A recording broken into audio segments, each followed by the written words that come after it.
اللهم صل على محمد وآل محمد. القرآن الرجيم. إنما وليكم الله ورسوله والذين آمنوا الذين يقيمون الصلاة ويؤتون الزكاة وهم راكعون. ومن يتول الله ورسوله والذين آمنوا فإن حزب الله هم الغالبون. صدق الله العلي العظيم. اللهم صل على محمد وآل محمد. السلام عليكم ورحمة الله وبركاته.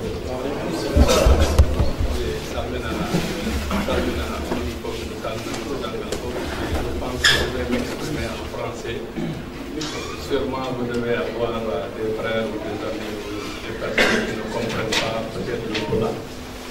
Donc je vais m'exprimer en français.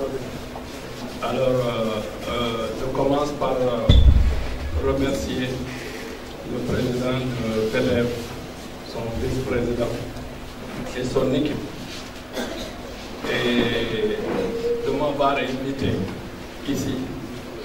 Et en même temps, je remercie aussi la jeunesse de Mousdahel qui a collaboré avec eux pour que cette rencontre se passe bien.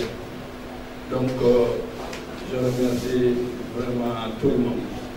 Et je voudrais aussi remercier tous ceux qui ont fait des interventions ici tout à l'heure. Et je remercie particulièrement El Hadj Metabal, parce que quand on m'a informé de la rencontre, je dis que je ne peux pas le faire sans l'amener avec moi. Parce que, effectivement, je pense que vous êtes d'accord avec moi que j'ai bien fait.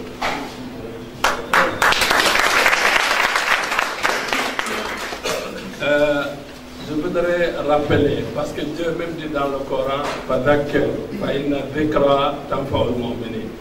Dieu dit dans le Coran, rappelle.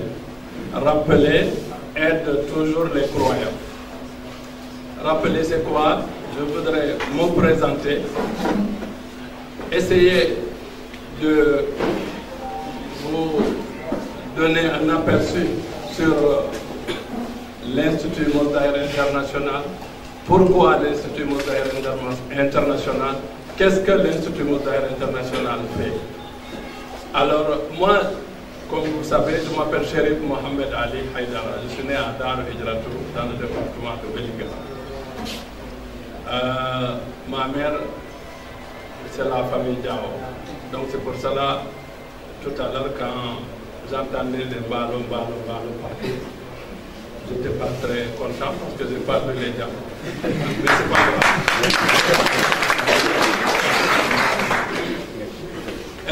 J'ai grandi à Darou Hijra. Mon père, c'est Chérif Alassane. Chérif Alassane est venu au Sénégal avant les indépendances, vers les années 40. Et quand il est arrivé au Sénégal, il n'était pas venu pour rester. En réalité, il allait en Gambie pour faire du commerce et repartir en Mauritanie. Mais Dieu a voulu qu'il rencontre deux personnalités. Ces deux personnalités, l'une était religieuse et l'autre était un homme de pouvoir. C'est-à-dire qu'il a rencontré Thierno Alhaj Mohamed Saïd Ba de Médina Gounass. Et en même temps, il a rencontré Saïdou Diabo, Saïdou Kandjan, qui était un chef canton. Donc, c'est mon grand-père du côté de ma mère. Donc, finalement, Chérif a travaillé avec les deux, et avec Thierno Alhaj Mohamed Saïd Ba, et finalement, ils ont fini par fonder Darou Hijratou, où je suis né moi-même.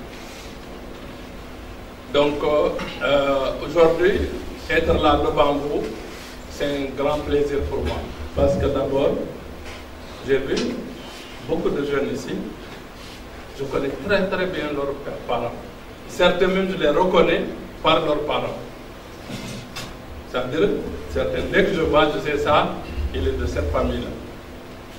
Donc, ça m'a fait beaucoup plaisir d'être ici aujourd'hui. Quand, c'est-à-dire, mon enfance, moi j'ai appris le Coran avec mon père. C'est mon père lui-même qui m'a enseigné le Coran. Et à l'âge de 10 ans, j'avais pratiquement maîtrisé le Coran. Mais aussi, j'ai appris à Darou tout ce qu'on apprend dans les daras au Sénégal, comme dans toutes les familles religieuses. C'est-à-dire le Coran, la langue arabe, la jurisprudence, etc. Donc, j'ai appris tout ça. Et à l'âge de 17 ans, 16 ans, 17 ans, parce que mon premier voyage, j'avais 16 ans. Après, je suis rentré, je suis reparti, encore j'avais 17 ans. Et donc, depuis l'âge de 17 ans, jusqu'à l'âge de 40 ans, j'étais à l'étranger. De Côte d'Ivoire, c'est-à-dire j'avais 17-18 ans quand j'ai rencontré pour la première fois un chef d'État. C'était le président Houphouët-Boigny en Côte d'Ivoire. Et depuis cette rencontre jusqu'à aujourd'hui, pratiquement tous les dirigeants de ce monde-là, je les connais. Je les ai rencontrés. Je n'ai pas cherché ça, mais c'est Dieu qui a voulu que ça se passe.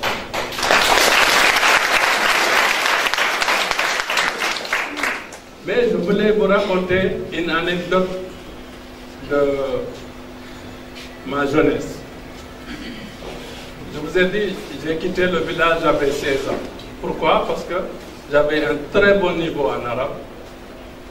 Et à l'époque, Koweït donnait des bourses d'études aux jeunes Sénégalais. Donc, je ne peux pas citer l'organisme, ni les bureaux, ni le directeur, mais il y avait un organisme ici qui était chargé de distribuer ces bourses. Donc, je suis venu dans le but d'obtenir une bourse et d'aller étudier au Koweït, parce que moi, j'aime étudier. Et finalement, pendant 6 mois, j'habitais à Grand Yoff. Et le bureau était à l'avenue Rome, à côté de la place de l'Indépendance. Pendant 6 mois, chaque matin, je quittais tôt la maison pour aller à ce bureau. Donc, je ne pouvais pas prendre le petit déjeuner parce que je voulais être là-bas à l'heure, à 8 heures. Et je n'avais pas 50 francs pour prendre le car rapide. Donc, je marchais à pied. Je marchais, j'allais en ville et je ratais le petit déjeuner. Il m'arrivait souvent de ne pas manger à midi aussi parce que le retour aussi, c'est la même chose. C'est le soir que je mangeais. Donc, j'avais un repas par 24 heures. Au bout de 6 mois, un jour par hasard, je viens, je m'assois. Cette fois-ci, la porte, quand tu ouvres la porte me cachait. Je suis arrivé avant le directeur. Et il rentre, la dame lui dit, la secrétaire, il y a M. Aïdara et tel et tel. Il dit non, mais je t'ai dit que je ne donnerai jamais de bourse à ces gens-là. Il a cité une ethnie. C'est-à-dire que je ne donnerai, c'est même pas la peine de se fatiguer, je ne ferai pas ça. Effectivement, j'avais vu que tous mes amis étaient partis. Parmi eux, il y en avait beaucoup de Fouta et partout. Et là, ce jour-là, j'ai compris que je n'allais pas partir au Koweït. Donc c'était clair. C'est à ce moment-là que j'ai décidé de trouver une autre voie. Et c'est comme ça que je me suis retrouvé au Mali, Côte d'Ivoire, partout en Afrique, en Libye, en Égypte. Après, j'étais en Europe, aux États-Unis, les Caraïbes, Donc, de 17 ans à 40 ans, je suis dans le monde. Mais je revenais au Sénégal régulièrement. Et vers les années 80, quand je suis arrivé en France, je ne pouvais pas demander un café au lait, parce que moi, je n'ai jamais été à l'école française. J'avais étudié l'arabe, j'avais appris la langue arabe. Dans mes voyages aussi, j'ai profité pour faire des diplômes, parce que j'avais le niveau en arabe. Donc j'ai fait beaucoup de diplômes en candidat libre. Et maintenant, je suis allé m'inscrire à l'Alliance française. À l'Alliance française à Paris. C'est là-bas que j'ai appris le français. Donc, c'est juste pour vous donner une idée que ce n'est pas facile, que rien n'est facile. Mais avec le courage et la volonté, Inch'Allah, on peut toujours y arriver. Pendant cette période de 17 ans à 40 ans, je repensais toujours aussi à ma jeunesse et à mon enfance. Pourquoi? Parce que quand j'étais jeune, à Darou Hidjaratou, à Bonkonto, Belingara, dans la région, chaque année, il y avait de la famine. Hege. Il y avait de la famine. J'ai connu des familles, des gens que je connais, que j'aimais beaucoup. Je les ai vus dans des situations très difficiles. Donc, pendant tous mes voyages-là, ça a été une préoccupation pour moi. Et je réfléchissais. Je dis, qu'est-ce qu'il faut faire? Qu'est-ce qui a amené tout ce problème? Et dans mes réflexions, je suis arrivé à conclure qu'on ne peut pas avoir de l'eau, avoir de la terre fertile et chaque année mourir de faim. Je me suis dit, ce sous-développement-là, il est mental et multidimensionnel. Donc si on veut sortir de ça, il faut absolument éduquer les gens. Et c'est pour cela que l'idée de créer une ONG est partie. Ça, c'est une des raisons. Il y a une autre raison, c'est que quand j'étais petit à Darou, c'est de bon côté, tout ça, ceux qui sont là du département, ils savent qu'à Darou, quand moi j'étais jeune, il y avait une rivière. Toute l'année, il y avait de l'eau. Il y avait du poisson. Et avec le temps, j'ai vu qu'il n'y avait plus de rivière. Il n'y avait plus d'eau. Il y avait des arbres, ils ont tout coupé. Il y avait la forêt, il n'y en a plus. Tout ça aussi m'inquiétait. Donc, c'est pour cette raison que j'ai décidé, en 2000, de créer une ONG que j'ai appelée Institut Mos Dahir International pour pouvoir aider les populations.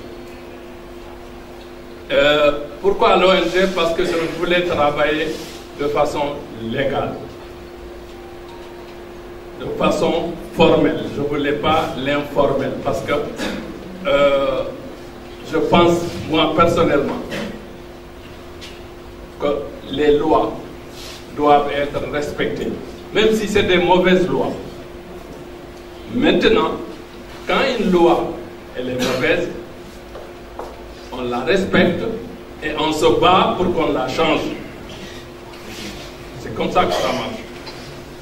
Donc, j'ai créé en 2000 l'Institut Mos Dahir, mais au départ, ce n'était pas l'Institut Mos Dahir International. Au départ, j'ai appelé l'ONG Espace pour tous. Et après, que c'est devenu Institut Mos Dahir International.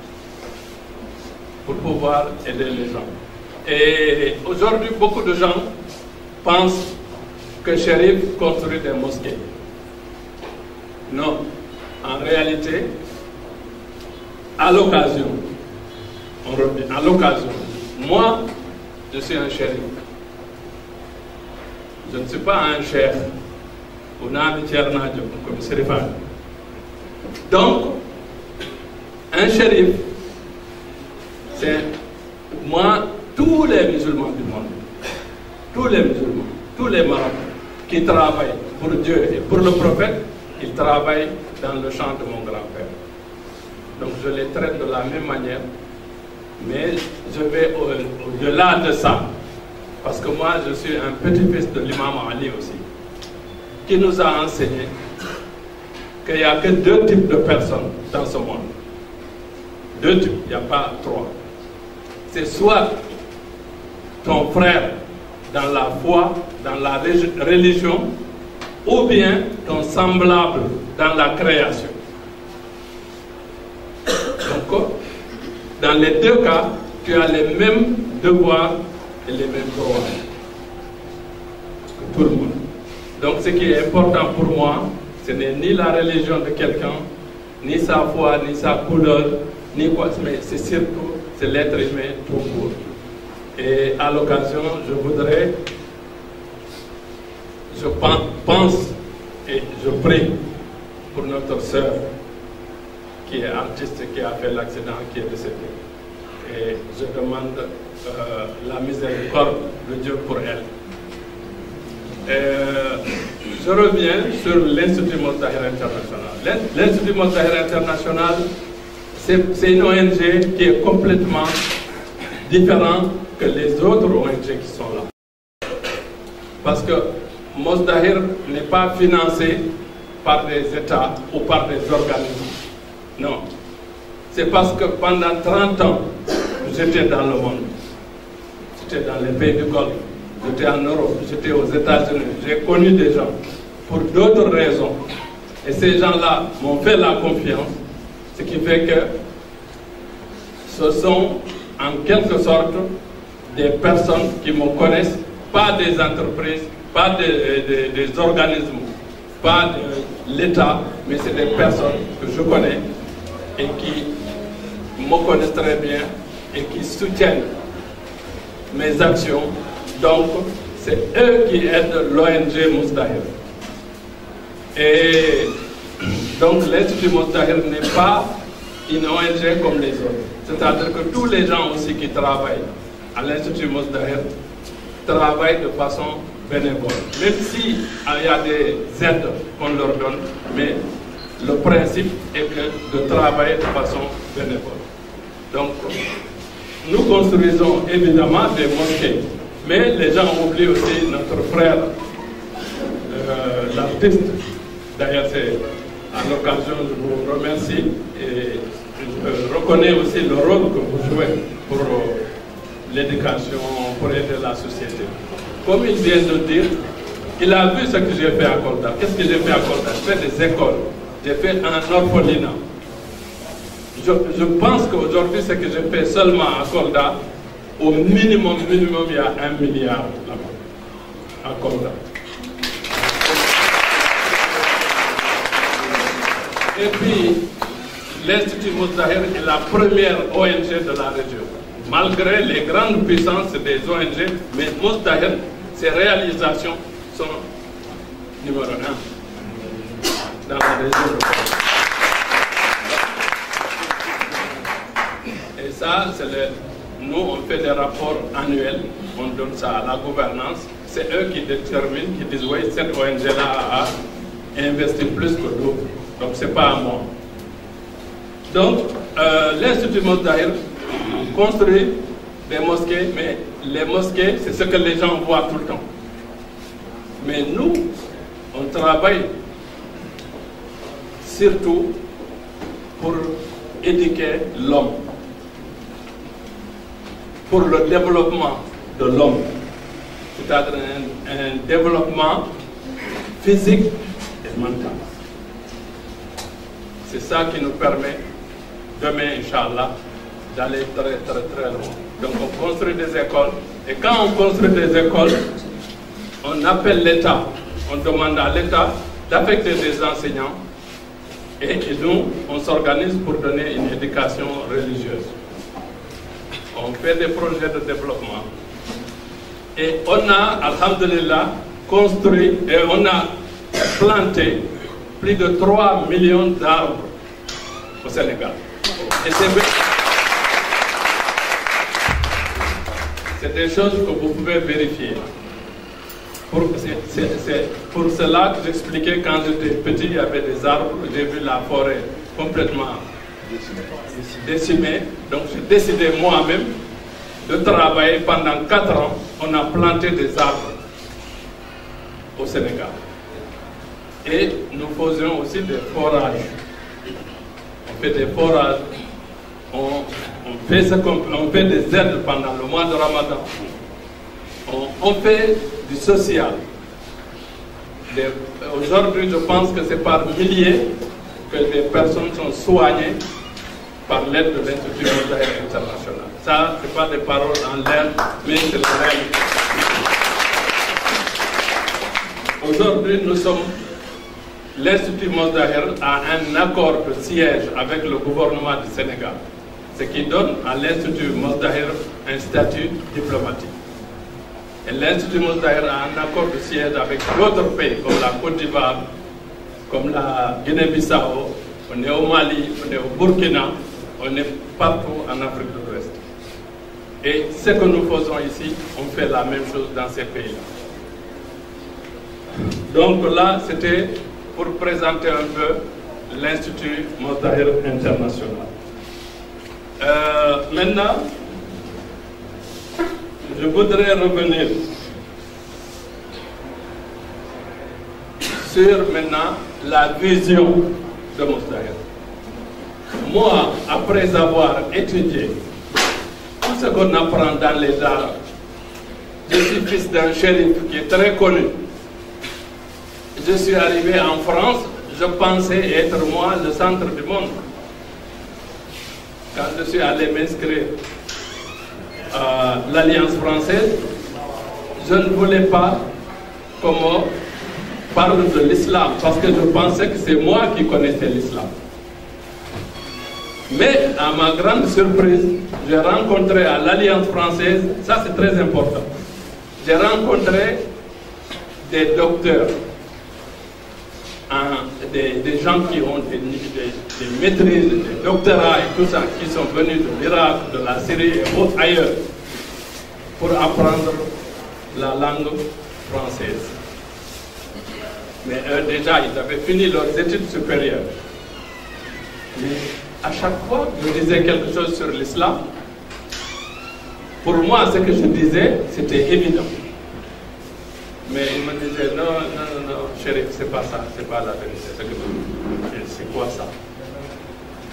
Je commençais à être confronté à des situations très compliquées. Alors, c'est là où les débats, les discussions ont commencé. C'est là où la recherche sur l'islam a commencé réellement. Avant cette rencontre, j'étais musulman, shérif, maliki, fils d'un grand chef soufi. J'étais même plusieurs fois muqaddam de la tariqa Tidjaniya. Donc je pensais connaître tout, mais je me suis rendu compte que je ne connaissais rien du tout. C'est ça qui est important de comprendre. Ici au Sénégal, chez nous, pas uniquement au Sénégal, mais en Afrique de l'Ouest, les gens étudient une seule école.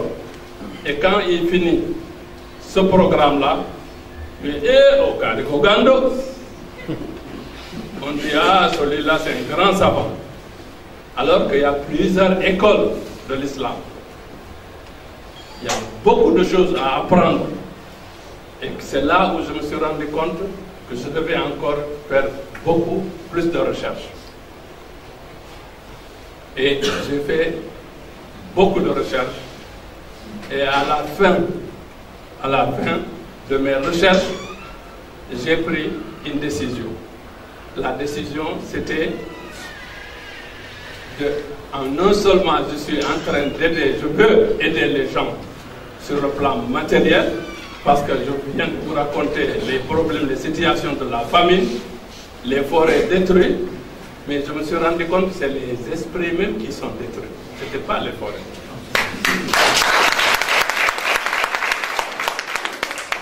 Parce que moi j'ai grandi chez nous au Pouladou. Tout ce qui arrive, on dirait qu'on est droit là. Tout ce qui arrive, on dit qu'on est droit là. Mais si tout est droit là, on dit que c'est le destin, Mais si la prédestination était absolue, alors comment on allait être jugé? Comment Dieu peut prédestiner pour moi d'être bon, pour l'autre d'être mauvais, et après nous juger? Donc là j'ai compris que la prédestination ne peut pas être absolue et que la notion de libre arbitre absolu aussi n'existe pas.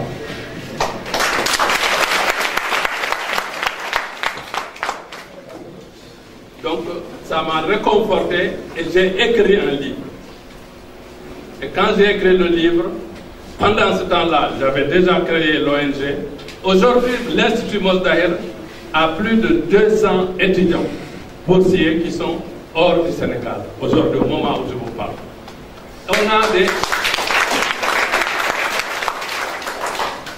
On a des docteurs, on a des doctorants aussi, en France, en Suède. Donc, vous voyez, c'est un travail immense, mais surtout à plusieurs niveaux. Donc le livre, j'ai écrit le livre que j'ai appelé Les Vérités, je crois, le livre il est là, Les Vérités de la succession du prophète. Ce livre existe en français, en arabe, en anglais, en portugais et en pulaar. Mais avant de publier ce livre, je suis allé voir mon père, Chérif Al-Hassan. Je suis resté 3 semaines au village, alors que ça faisait 30 ans que je n'avais jamais fait 3 jours au village. Mais là, c'était important, je suis resté 3 semaines. J'ai pris thème par thème, j'ai lu tout pour mon père. Quelquefois, il m'a augmenté des choses. Il m'a donné beaucoup d'informations que je n'avais pas. Ça confirme ce que El Hadj Metaba nous disait tout à l'heure. Un vieux, s'il n'est pas plus instruit que toi, il a plus d'expérience que toi. Donc, mon père m'a montré beaucoup de choses, mais je lui ai montré beaucoup de choses aussi. Parce que lui, il est sorti de la Mauritanie, il est venu en Casamance, il n'est jamais reparti. Moi, j'ai fait le monde entier. J'étais partout dans le monde. J'ai rencontré tout le monde, j'ai discuté avec toutes sortes de personnes. Donc, quand j'ai fini de lire le livre, il m'a dit, Baba,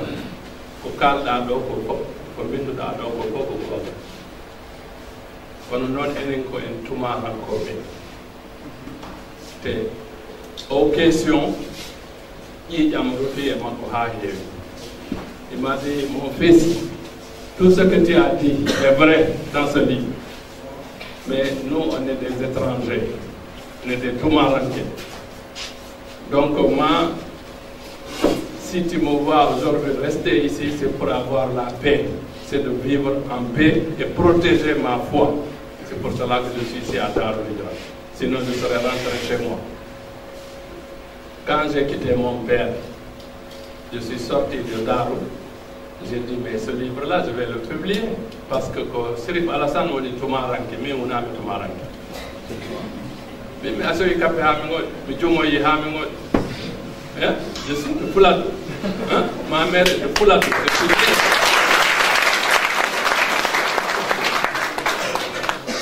Partout où je tourne, j'ai mes cousins, j'ai mes oncles, j'ai mes soeurs, j'ai mes tantes. Je dis non, moi je ne suis pas étranger ici, je suis chez moi. Et j'ai publié le livre. Quand j'ai publié le livre, pourquoi j'ai publié le livre? Parce que toujours je voulais travailler dans la transparence. Je ne veux pas que demain on me fait dire ce que je n'ai pas dit. Ou bien si je meurs demain, on dit il a dit ce que je n'ai pas dit. Ou qu'on me sacralise. Je ne voulais pas ça. Donc j'ai écrit le livre et j'étais invité par Sadaka dans une émission qui s'appelle Palabre. On a parlé du livre. Une deuxième fois, il me rappelle, il me dit, il y a des sommités qui voudraient discuter du livre avec toi. dans une émission qui s'appelle Regard. Et effectivement, j'ai eu à faire une discussion autour de ce livre. Donc, pourquoi je fais ça? C'est pour que tout le monde sache exactement quelle est ma vision. Pourquoi j'appelle les gens vers l'islam. Maintenant, pour ceux qui n'ont pas étudié ce livre, je dis tout simplement, j'ai pris une position. Parce que dans la vie, à un moment donné, il faut savoir prendre ses responsabilités. Et donc, un homme, à un moment donné, doit savoir ce qu'il veut et agir en conséquence.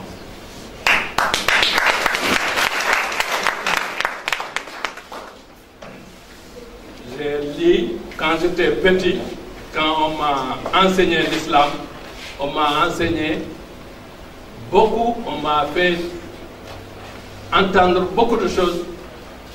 Moi-même, je doutais, parce que ce n'était pas logique. Ce n'était pas du tout logique. Maintenant, je ne vais pas rentrer en profondeur dans ça, mais je vais vous dire des choses, je vais ouvrir des fenêtres que je vais laisser avec vous. Et c'est à vous de faire les recherches parce que vous êtes des étudiants, vous êtes à l'université. Comment vous pouvez comprendre que notre prophète, le prophète de Dieu, l'envoyé de Dieu,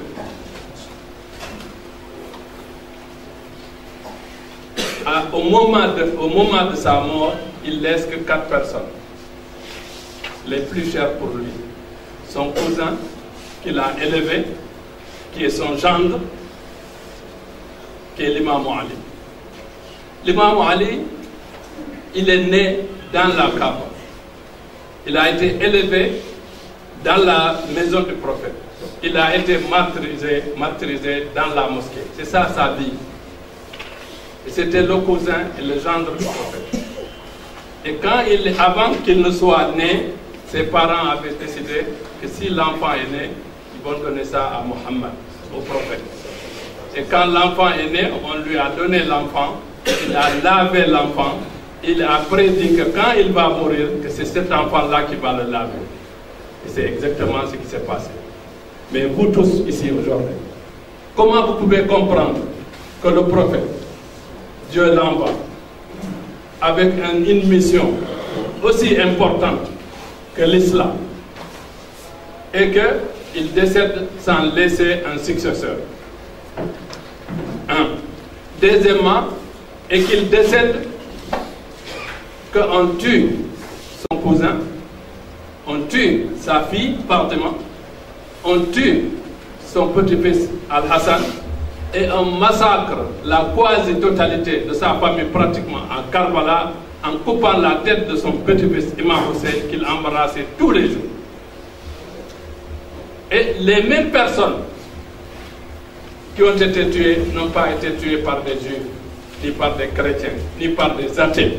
Par qui? Par les compagnons eux-mêmes. Et quand j'étais enfant, on me disait que tous ces gens-là, c'était des saints.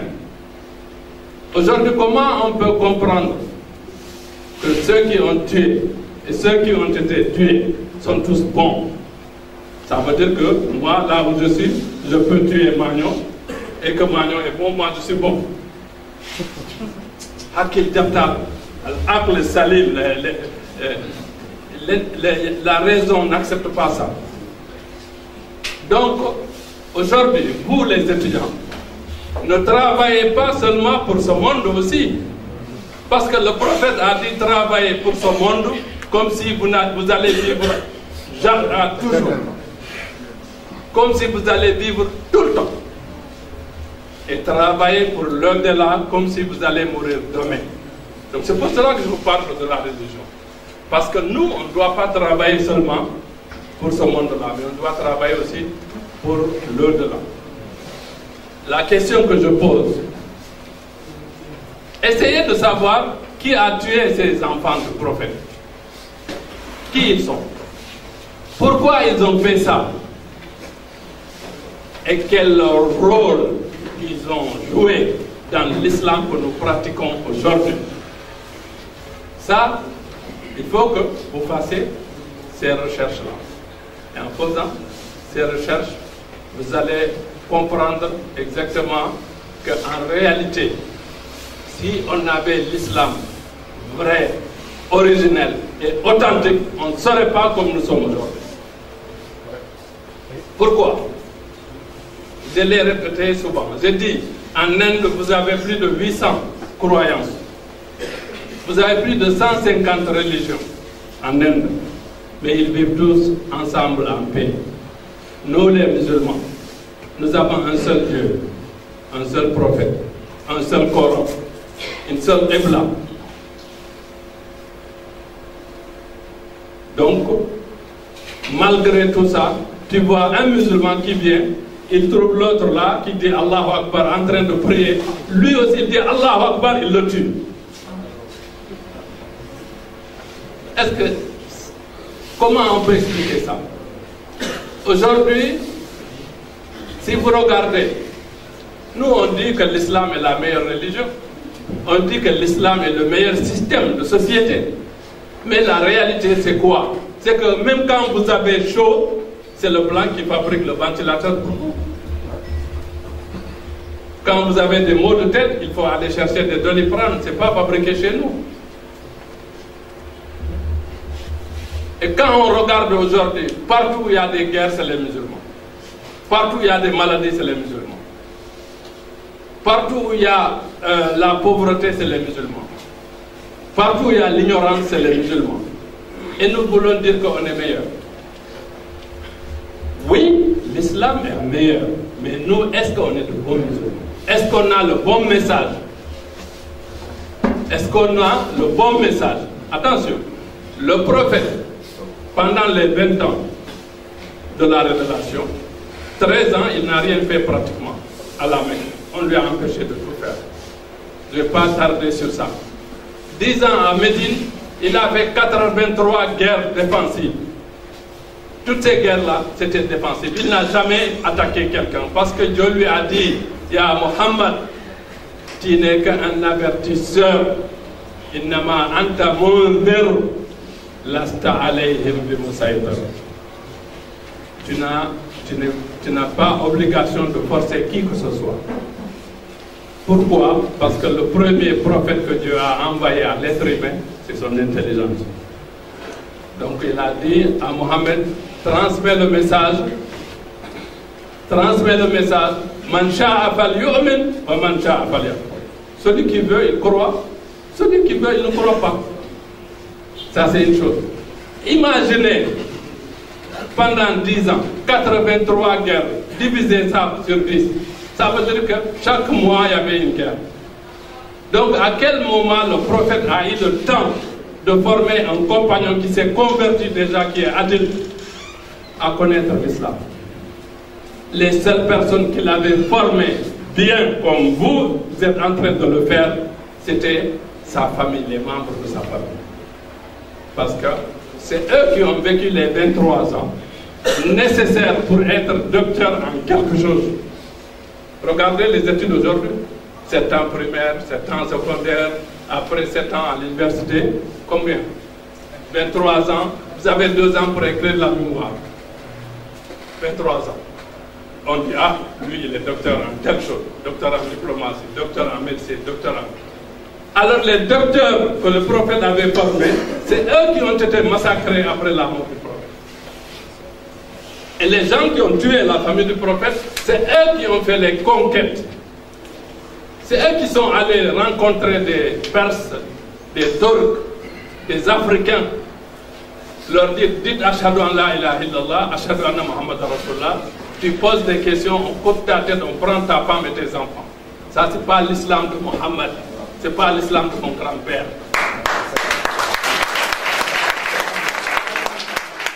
Sinon, l'islam, c'est une religion de paix, de tolérance, d'amour et de partage. Et c'est ça que l'Institut Mozdahir International est en train d'appliquer. Aujourd'hui, à côté de vous, le siège de l'Institut Mozdahir est juste à côté de vous, depuis des années. chaque jeudi soir, moi-même je viens, il y a la prière qu'on fait là-bas, parce que c'est important de prier. Je conseille à tout le monde de prier. Même les Américains qui vont à l'espace, ils prient, n'ont pas honte de prier. D'ailleurs, le dollar, regardez ce qui est écrit. Qu'est-ce qui est écrit? In God we trust. Donc, il faut prier. Institut Mos Dahir, c'est chez vous. Si vous venez là-bas, vous pouvez manger là-bas, vous pouvez boire là-bas, vous pouvez vous laver là-bas, vous pouvez prier là-bas. C'est chez vous. Ensuite, je voudrais revenir maintenant sur les questions. Qui ont été posées ici. Je voudrais rappeler que je ne fais pas de la politique. Je ne suis pas un homme politique. Je n'ai pas d'ambition politique. Il ne faut pas me confondre avec mon frère qui est le maire. Parce que j'ai entendu le mot maire ici. Je ne suis pas le maire. Et je vais vous dire, par rapport à ça aussi, il y a beaucoup de gens qui critiquent, qui disent, oui, mais souvent on me voit, on pense que c'est mon frère. Oui, vous êtes un shérif, vous faites de la politique. Mais le prophète, il faisait de la politique. Et puis le temporel et le spirituel n'est pas séparé dans l'islam. Donc, chacun doit être libre et doit être un citoyen plein dans son pays. Donc, l'islam n'a jamais séparé la religion et la politique. Donc, quand on est petit-fils du prophète, on peut choisir de faire la politique, ce n'est pas mauvais. On peut choisir de suivre la religion, ce qui est bien. Il y en a qui choisissent même la débauche, qui sont des petits-fils du prophète. Ceux-là, on ne dit rien, mais ils ne sont pas un repère ni une référence pour nous. Donc voilà ce que j'avais à dire. Je pense que j'ai rien oublié. Et parce qu'il y a aussi le temps, on avait prévu l'intervention de Cheikh Taha, qui est là avec moi, et qui a été affecté par l'État à l'Institut Mos Dahir. Et d'autres. Pourquoi? Parce que le président de la République, à l'époque, quand il a vu le travail que l'Institut Mos Dahir fait, il a demandé au gouvernement, à son gouvernement, de soutenir Mos Dahir. Et c'est à ce moment-là que le ministre, à l'époque de l'éducation, Moustapha Souran, a été chargé de m'aider, de m'assister dans le domaine de l'éducation. Et ils m'ont dit, cherche si tu as tes talibés dans l'administration qui ont la compétence, on les affecte à l'ONG. C'est comme ça que Cheikh Taha a été affecté à l'Institut Mos Dahir, ainsi que le professeur Ali Badian. Donc tous ces gens-là devaient intervenir aujourd'hui, mais le temps ne nous permet pas. Il y a mon fils, qui est doctorant aussi, et qui a fait des hautes études, qui aurait pu intervenir aussi, mais le temps ne permettait pas, donc j'ai décidé, comme on dit, de prendre le taureau par les cornes.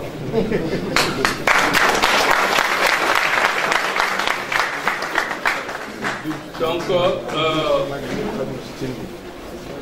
pour rappel, je dis il est doctorant, et je rappelle que moi, Chérif, je suis la première personne qui a organisé ici au Sénégal une formation diplômante en finance islamique. Première.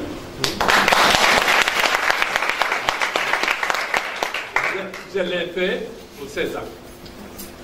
Et cette formation, il y avait des cadres du ministère de l'économie et des finances du Sénégal, les banques, et parmi eux, il y a un qui est là devant moi, qui est banquier, qui a fait la Pour ne pas être plus long, je ne peux pas tout raconter aujourd'hui, mais je vous dis, pour terminer, que premièrement, je ferai tout ce que je peux pour vous aider.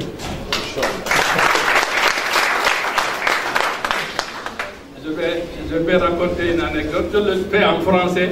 Si je le faisais en pulaar, c'était encore mieux. Parce que pulaar pour moi le français. Un jour, il y a eu feu de brousse. Il y avait le feu partout. Tous les oiseaux se sont retrouvés sur un grand arbre, consternés. Ils ne savaient plus quoi faire. Il y avait un colibri.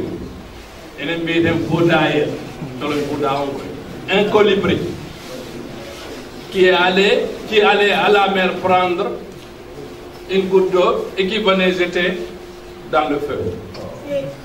Tout le temps, il partait, il fait ça. Et à un moment donné, les oiseaux l'ont escorté, l'ont amené, l'ont fait asseoir. Il était là en train de... Je dis, mais tu es malade.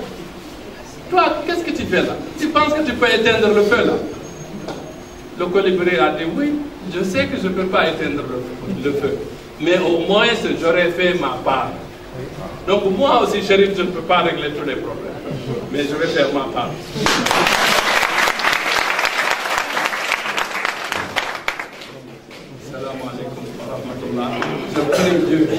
Je prie Allah subhanahu wa ta'ala qu'il vous donne une bonne santé, qu'il vous donne une longue vie, qu'il ouvre toutes les portes pour vous et surtout qu'il vous garde, qu'il vous protège. Et je vous encourage, vous les étudiants, à étudier, à faire des diplômes, si possible à avoir des doctorats, parce que regardez l'exemple. Vous dites qu'il y a plus d'étudiants de Kolda ici à l'université et nous avons un seul ministre. Et quel ministère? Salam alaikum wa rahmatullah. Salam alaikum. Nous nous demandons à quel niveau. Calmez-toi.